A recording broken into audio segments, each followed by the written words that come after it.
Parmi les faits importants qui ont été rapportés à son sujet, l'imam Attaj as-Subki a rapporté dans son livre At-Tabakat lorsqu'il a mentionné la biographie de l'imam des Mu'addith Abu Abdi al-Bukhari, il a rapporté d'après Ibn Adi qu'il a dit « J'ai entendu plusieurs tchaïks rapporter que al-Bukhari était venu s'installer à Bagdad. C'est alors que les gens qui rapportent le hadith se sont réunis et ils ont pris 100 hadiths qu'ils ont inversés, c'est-à-dire qu'ils ont pris le corps du hadith et la chaîne de transmission et ils les ont mélangés, de sorte qu'ils ont mis le texte de ce hadith avec la chaîne de transmission de cet autre hadith, et la chaîne de transmission de ce hadith pour le texte de cet autre hadith. Ils ont donné à chacun 10 hadiths qu'ils ont ainsi mélangés pour les mentionner à al-Bukhari dans une assemblée. Les gens se sont alors réunis. L'un d'entre eux s'est levé et il a interrogé au sujet de ces hadiths, d'un des 10 qu'il a mélangés. Al-Bukhari a dit « Je ne le connais pas ».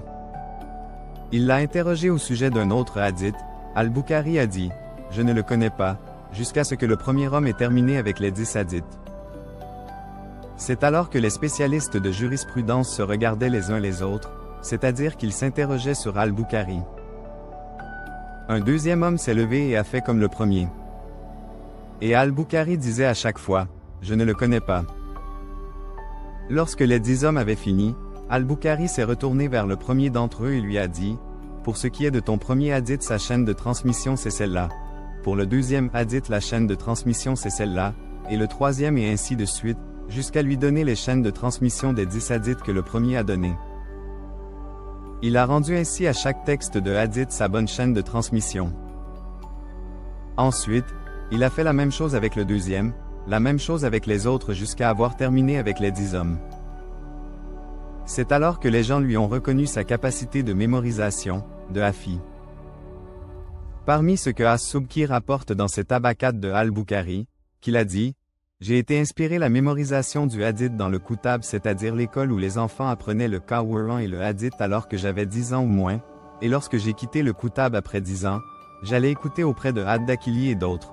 Un jour tandis qu'il récitait le hadith aux gens, il a dit « Soufayan a rapporté d'après Abu Zubayr d'après Ibrahim. » C'est alors que je lui ai dit « Mais Abu Zubayr n'a pas du tout rapporté de Ibrahim. » Il m'a alors dit de me taire. Je lui ai dit « Vérifie si tu veux sur ta copie d'origine. » Il est rentré puis il est ressorti et il m'a dit « C'est comme tu as dit mon garçon. » Il s'agit de Az-Zubayr ibn Adi qui a rapporté de Ibrahim.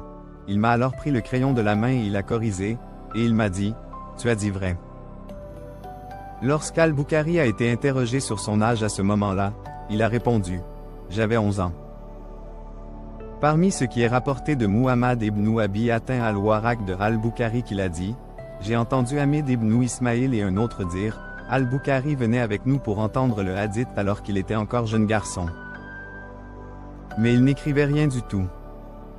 Un bon moment s'était écoulé et il faisait ainsi. Nous lui disions alors « Pourquoi tu n'écris pas ?» Et il nous a dit « Vous avez beaucoup insisté pour que j'écrive. Lisez-moi donc ce que vous deux avez écrit. » Nous avions alors sorti ce que nous avions écrit et c'était plus que 15 000 hadiths. Il les a tous récités par cœur, tant que nous corrigions nos versions sur ce qu'il avait appris par cœur.